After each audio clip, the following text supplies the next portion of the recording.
Just check out how the squad's looking for the weekend. Yeah, we've got Cole Donaldson's probably a concern for us. He came off the pitch on Saturday. Problem with his groin. I think it kind of happened with his first pass actually in the game, and he had a few knocks and bumps and bruises as the game went on. So we'll probably just need to assess him, see how he gets on. Connor Randall's obviously suspended following the red card. And the wee bit of positive news is we've got Josh Reid hopefully coming back in on Thursday after his period of self-isolation. So we just need to assess it. He's had work to do since he's been away for the confines of his room, probably. So it's obviously limited for what he can actually do. So we'll just need to assess him and see where he is fitness-wise and see that he's comfortable and ready to go. I was speaking to Chris Burke last week, obviously about the sort of period of isolation the boys had down at Kilmarnock, and one of the difficulties he was talking about was having, when you're having to isolate, is having that room to sort of train and keep yourself ticking over. Has Josh had sort of problems in that sense to overcome? Josh comes from quite a sporty family, so he does. I think his dad's I can't remember, Sports Scotland. He works with Sports Scotland. I think he's one of the head guys with Sports Scotland or something like that. So I think they've got a bit of fitness equipment and stuff like that in the house, bikes and all that sort of stuff. So I think he's had plenty of work to do in the house. But as you say, Andy, it's that space. Football players like open spaces and pitches to run on, etc. So there's only so much he's been able to do. But as I say, he's a fit lad, and he's and I think that he's had plenty of football, and obviously having been away with Scotland, I'm not overly concerned that he's going to be miles behind. I think it'll be a case of getting him on the pitch on Thursday, and he's a young lad as well. We keep saying that young lad should be able to run all day without too much concern. In terms of Cal Morris and Ross Draper, are they okay as well for the weekend? Yeah, well, Cal and Ross have both got calf complaints, and there've been reoccurrences, injuries and stuff like that as well. So those are two that we're probably taking right back out of it, and we need to come up with a solution rather than having them in for a week and back out the next week. So we're looking to try and see if we can get to the bottom of that. Both players have had bad injury histories over the last sort of year, 18 months, whatever that might be. Cal's had a few things along the way, unfortunately, and Big Ross Draper, I think, following over 18 months ago against Cali in a derby match, where he fractured his kneecap. He's had a long road back from that, but also a couple of things that have come off the back of it as well. So I don't want to keep pitching them out there and have that same complaint all the time. We just need to get them right and hopefully get them a run at playing games. How frustrating is that? Obviously, we know what Ross is capable of. We've seen what he's done through the years, and obviously Cal. He skippled you a few weeks ago at Ibrox. These are two big players for you. Yeah, listen, it's frustrating, but we've all got. I'm looking around the country, and everybody's got injury concerns, and everybody's got problems. The one thing, touch wood, that's improved this year, in my opinion, has been the availability of players. I look at my training sheet every day, and I was used to seeing 5 or 6, maybe 7 players out every single day that we were missing, and wondering what we would have if these guys were on the pitch. So that has been pretty limited. So I've got to say that the medical staff have been brilliant, and also I just think that probably reducing that average age a wee bit helps you in that factor as well, and getting guys in the pitch every day.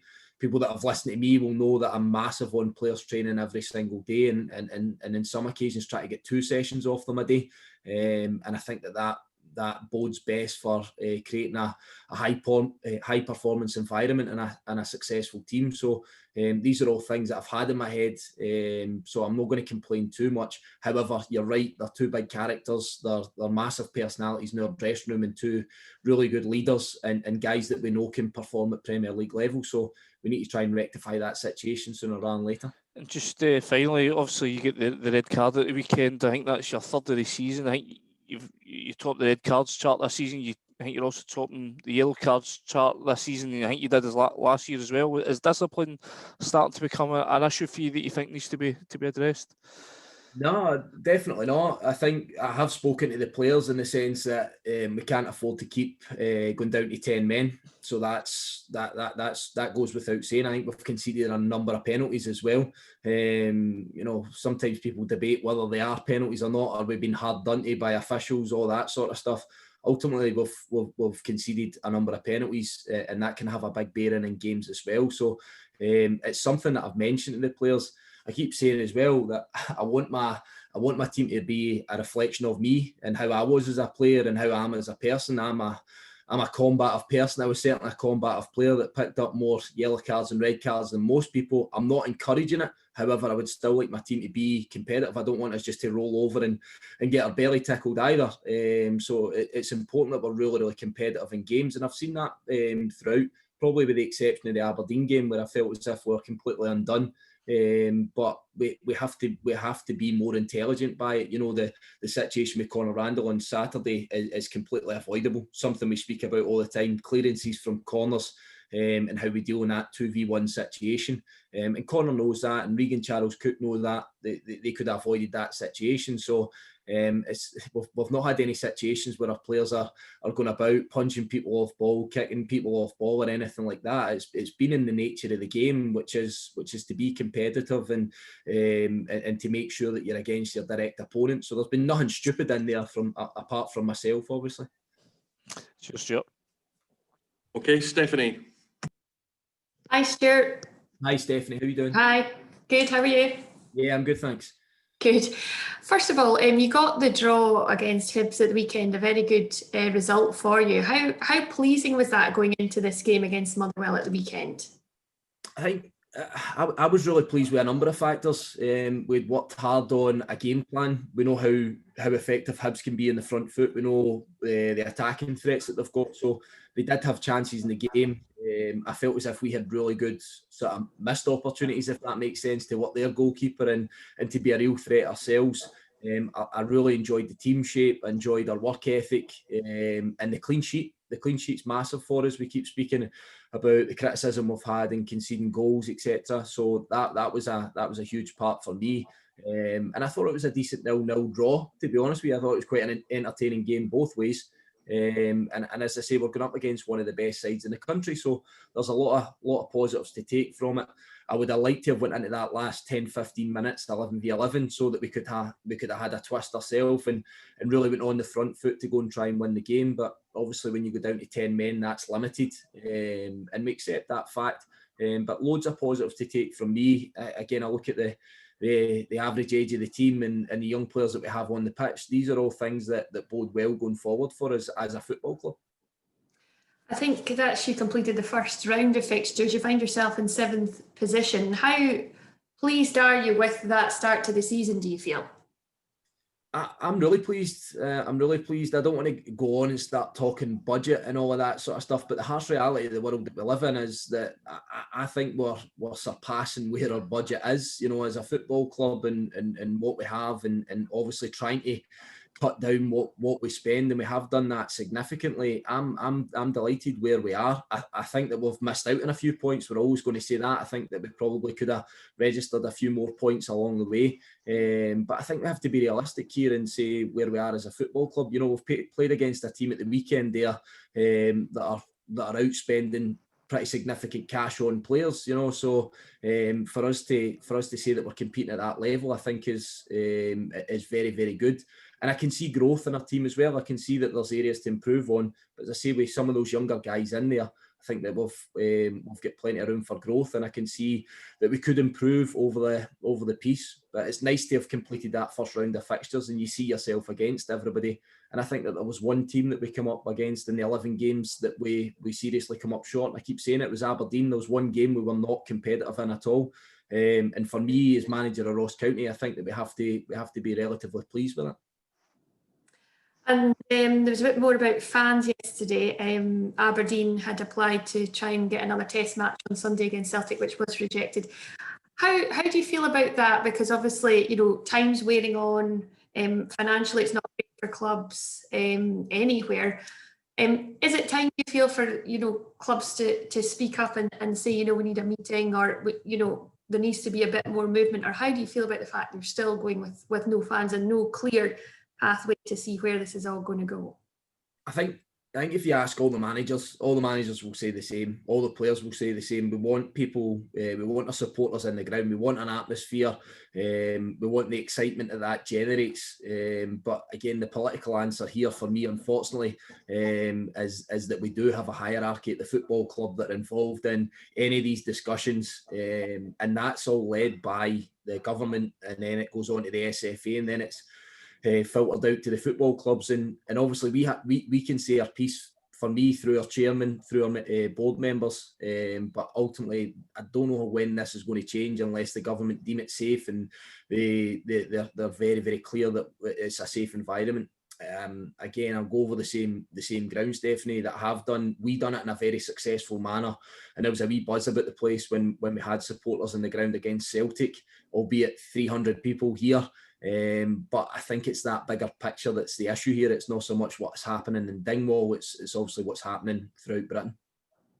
And the SPFL board met yesterday. One of the things that looks like came out of it was the fact that they're looking at the possibility of, if teams can't field a team because of coronavirus or whatever, they may well be deducted 3 points, as happens in the Betfred Cup.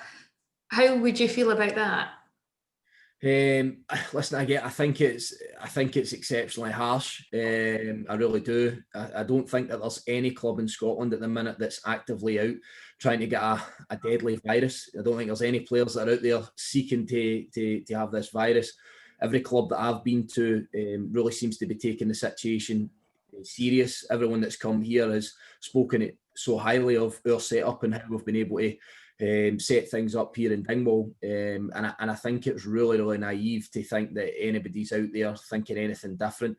We did have the few setbacks in the early couple of weeks. I think that Scottish football in general has learned a lot of lessons from that. And as I say, that this situation can happen a number of different ways. We speak about us all having wives and kids at school and all of that sort of stuff. So there's any number of ways that the virus can be passed about. We speak to our players about not going into situations where you can't be in control of it. So again, that would be coffee shops, into general shops, up the high street and all of that sort of stuff, where there's areas that you can't control who you're surrounding yourself with, your social distancing and all of that. And again, the guys have been very, very mindful in that. So again, to start thinking about deducting points and the unfortunate situation for, again, I'll use myself as an example. I'm on red alert for my wife. She's ready to give birth. So we're trying to manage the other kids that we have to make sure that they're not in contact with anybody that has the virus, for obvious reasons, for myself, for my pregnant wife, so we are all thinking about it. So hopefully it doesn't happen, but if anybody at Ross County comes down with it, it's certainly not going to be through us actively not following the rules. So I think, again, if you take that into consideration, there really needs to be a bit of common sense in this whole thing here, and the outcome that can have on people's seasons and people's livelihoods as well. Deduction of points can be massive come the end of the season. Okay, thanks, Stuart. Thanks, Stephanie. Okay, Liam. Hi, Stuart. Hi, Liam. How are you getting on? I'm good, thanks. Yourself? Yeah, good, thanks. Good. So just start off with, obviously, the first win of the season was against Motherwell. Can you take confidence from that previous result going into Saturday's match? Yeah, you always look to these factors. I think we've got a pretty decent record against Motherwell overall, to be honest, since I've been managing at Ross County, just in the games we've played. I think we've got a reasonable record against them. They're a wee bit different from what we faced in the first game of the season. We were used to Motherwell playing that 4-3-3 all the time, and I think they were very well versed in their setup. So there's definitely been a wee tweak to their system. They look to be using a back three, using wing backs, and a front pairing as it stands just now. So it is a little bit of a different scenario from what we faced maybe at the beginning of the season. But I still think you're going up against one of the top teams in the country, in my opinion. You look at their squad, you look at the international players that they've got to call upon, and they're a good side again. So as we find most weeks, we're going in against a stiff opponent, and we know that we have to be at our absolute best to get something out of the game.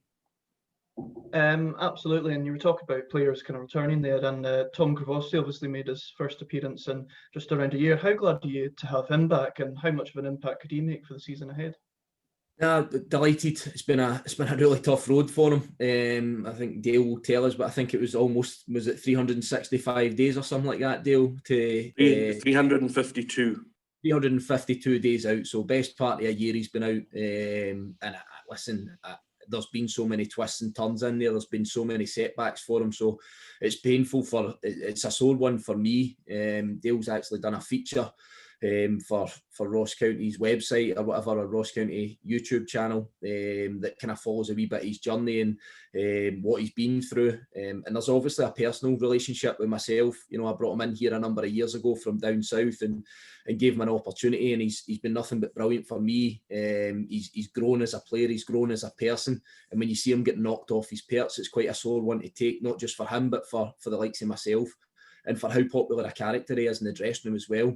All these guys really appreciate him and know where he probably could go in his career if he can get game time and get himself in the pitch regularly. So from our point of view, it's a massive plus. He actually said to me afterwards it felt like his debut again. It felt as if he was starting all over again just because it had been so long. So that probably gives you an indication of where his head was at as well. But he's a good player, and he's somebody, as I've already mentioned, has real room for growth, and it's quite exciting to see these guys back in the group. Absolutely. And I mean, you were talking about, you know, the injury list there. You know, how important could it be keeping your players all fit for the rest of the season? Is it going to be the difference between, you know, where you end up at the end of the year? Genuinely, Liam, with the luck that we've had in the last couple of years has just been incredible. I know everybody tries to make excuses. I'm going the flip side. I'm trying to be upbeat about it. I don't think that we've had that much bad luck this season, and I really hope that continues. Obviously through our medical guys, sports scientists, we try and control those situations as best we can. But the last couple of years in terms of scans, consultations, operations, I've never seen anything like it in my entire life. And again, I would still say that we've had a couple of pretty successful seasons, you know, in the Championship and our first year back in the Premier League. But I'm more upbeat about it. I'm seeing more players on the pitch on a daily basis. They're hearing myself and my coaching staff's voice on a daily basis. So I think that can only produce better players, more information. You'll see them evolve as individuals, but you also see them evolve as a group. So there's loads of positives to take from that. And it's just important that we keep doing our work. Our injury prevention work is massive for us on a day-to-day basis here to make sure that these guys can go on the pitch and hopefully it's a better situation than what we've faced the last couple of years.